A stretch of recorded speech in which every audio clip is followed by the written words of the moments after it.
this video, we're going to be reviewing a conversation from Eight at the Table where they talked on the topic of when a man she likes does it versus a man she doesn't like. Let's go ahead and review this. One man's flirt, depending on how he looks and presents, is another man's sexual harassment. Yes. And we are not doing a good job as women being able to explain why it's sexual harassment versus being an attractive opportunity. Men are frustrated. Men are not understanding what is the difference and why am I a threat if I'm being kind to you. So because of your behavior, women, I am now going to pull back my finances and resources. I'm now going to reduce my presence. I'm going to reduce my intentions, my efforts, because I don't want what my intentions are in terms of creating connection with you to be misconstrued as sexual harassment because you don't like how I look. I'm not your type. I remember going out with it was a bunch of women and men. And one of the ladies, this is back in like 2017, a guy was walking, we're all in a group, and the women were in front, the guys were being gentlemen standing in the back, and one gentleman, he began to pick up his pace, come to the front to open the door on our behalf. And one young lady was just like, "Excuse me, I can open my own door." And I told her, I said, "Speak for yourself. I'm fine if he opens the door." That is confusing and chaotic for a man. Men need consistency. Men are very simple, right? Once, you know what I'm saying? 1, 2, 3, what you want, I got you. So what women need to realize is that if you feel like men are no longer princes and they're a bunch of frogs, it's because we have made them into toads. Mm-hmm. Women have turned the princes into toads. We have become the frog farmers. We are the ones that told men, I don't want you to be a prince, you can be a frog. So that is our responsibility collectively as women. I know every woman doesn't do it, but we need to speak in generalizations because then it gets too dicey. But that's what has happened. We have made it okay for men to give us the bare minimum. We have lowered our standards, and men are not creating this. They are responding to this. That's the part that women need to own. That is why the red pill community is successful. That's why it exists, because it is true. Women reject the construction worker who might have a little bit of a dad bod, right? He might have a little bit of a dad bod, but he's hardworking. He's fairly attractive. He's 5'11", so he doesn't have all the sixes. He's not 6 foot tall with a six pack and six figures, right? But he's fairly attractive, but she doesn't want him. Not because he's not a good candidate and not because he's not good enough, but because women are wired. We have a very nasty mindset, unfortunately. We are very critical. We are very judgmental. We are doing it because we want the other women around us to respect our fly based on the man that we're with. Mm. It's a lot of projection around what other people are going to say about who this man is to me. That's a problem.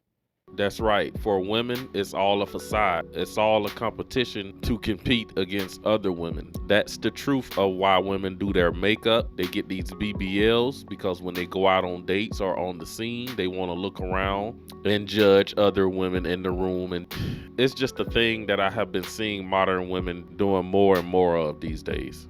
Mm. It's a lot of projection around what other people are going to say about who this man is to me. That's a problem. That is a massive problem for mainstream America. Certainly when you're arrived at a certain echelon, you can think like that. And people who are at the top echelon are the ones who are dominating the podcasts. So you have high echelon people having these conversations around how they pick. Mainstream people are consuming this information, Mm-hmm. and they're trying to adopt these ways. It's not going to work for you, mama. You don't qualify because you are really thick. You went and got a BBL, and now you look like Donkey Kong. Very broad up here, Okay. tiny little waist, Mhm. big bottom, right? And I can say that, right? Like some guys may not want to say that, but I'll say it, right? Y'all looking like Donkey Kong out here. You know what I'm saying? And now you want to be treated like you are size 6, upper echelon. It just doesn't work like that. Mhm.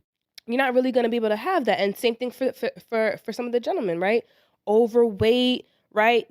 Your social cues are off, right? You're not charismatic. You cannot hold a conversation. You're not adding depth. You can't get the 10. Hmm. Why are you looking for the 10? Who are you to look for the 10? Why are you judging a woman who can get a 10 because she doesn't want you? We need to be more realistic. That's what's going on. So in that regard, I understand why men are frustrated with women, because women have made it impossible for men to be able to observe, how do I stand in my masculine frame as a man to pursue you, to be the protector provider, if you're constantly rejecting me and I don't even know why. And by the way, guys, this woman here is a certified relationship coach and men's advocate, just in case anyone asks in the comments. A woman is the Bible will say that the woman is the weaker vessel, right? Mainstream society will say that we are vulnerable, right? We're more vulnerable physically. We're vulnerable. We don't have as much testosterone as you do, right? And even when we do get an increase in our testosterone, right? When we're ovulating, it's for about a week, right? So what you get for 4 weeks out of the month, we get for a week, right? When we're at our best. As a result of being vulnerable, feeling vulnerable, you're constantly checking for safety. And if I'm going to sit down and I want to know if I'm going to be safe, I'm going to shake the chair. I'm going to shake the table a little bit. I want to see, can it thrive? Can it survive this pressure? So one of the things I will constantly tell men, hear me good, please.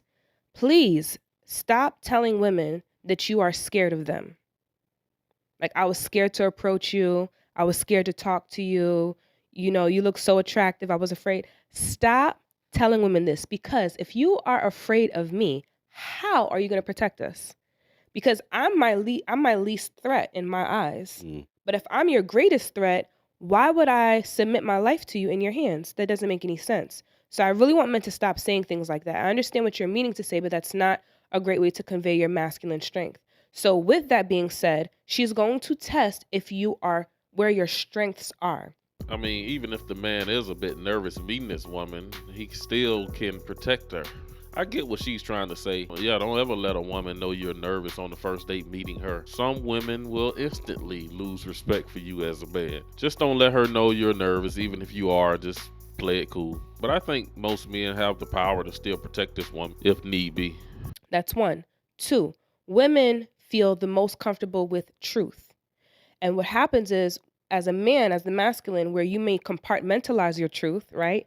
As you begin to grow in relationships and you recognize, if I tell this woman all this information, she is going to flip out. She's not going to be okay. Mm. I don't trust that she's going to be able to emotionally regulate herself, so I'm going to give her a part of the truth.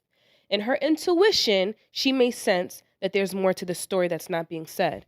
And so she'll continue to sift, she'll continue to pull, and to kind of like draw water out of the well, so to speak, or draw information out of you. Or God forbid you say something and she's just like, wait a minute, you didn't say that the last time that we Yes. spoke. Yes. Or where's this receipt from? You don't even like Burger King. So what's this receipt doing in the car?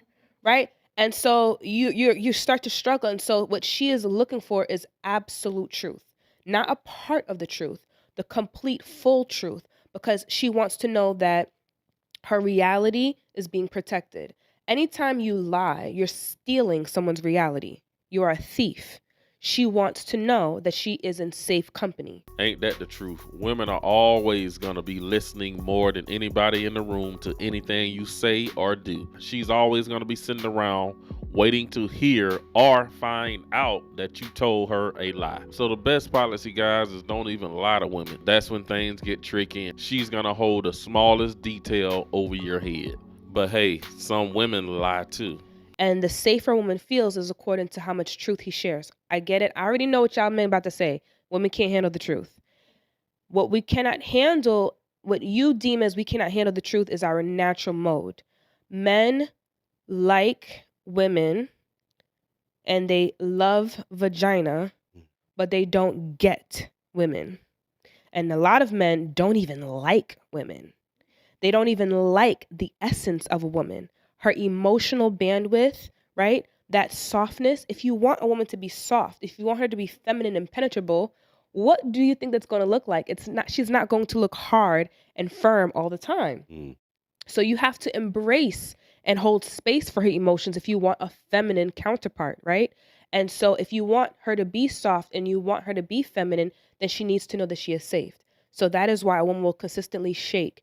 Third reason is because a woman is excellent at processing data and basically mimicking, for lack of better terms, or modeling, right?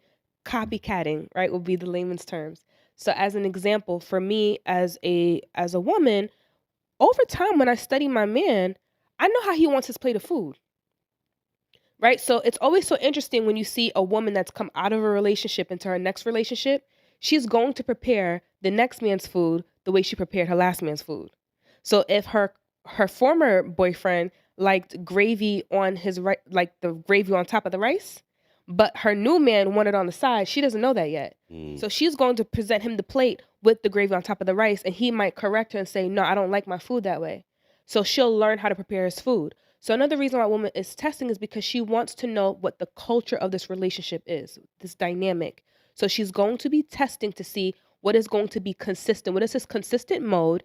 And if there's anything inconsistent, she's going to point it out. She made some good points, but if she really want to be taken much seriously, she need to get a ring on her finger to be talking all that, and you ain't got no ring on your finger. That's how toxic men like me, I guess, look at it. But you guys drop a comment down below and let me know what you think about what she had to say. I would very much appreciate it if you guys would hit that subscribe button on your way out, like the video. Thanks for watching. I will see you in the next one.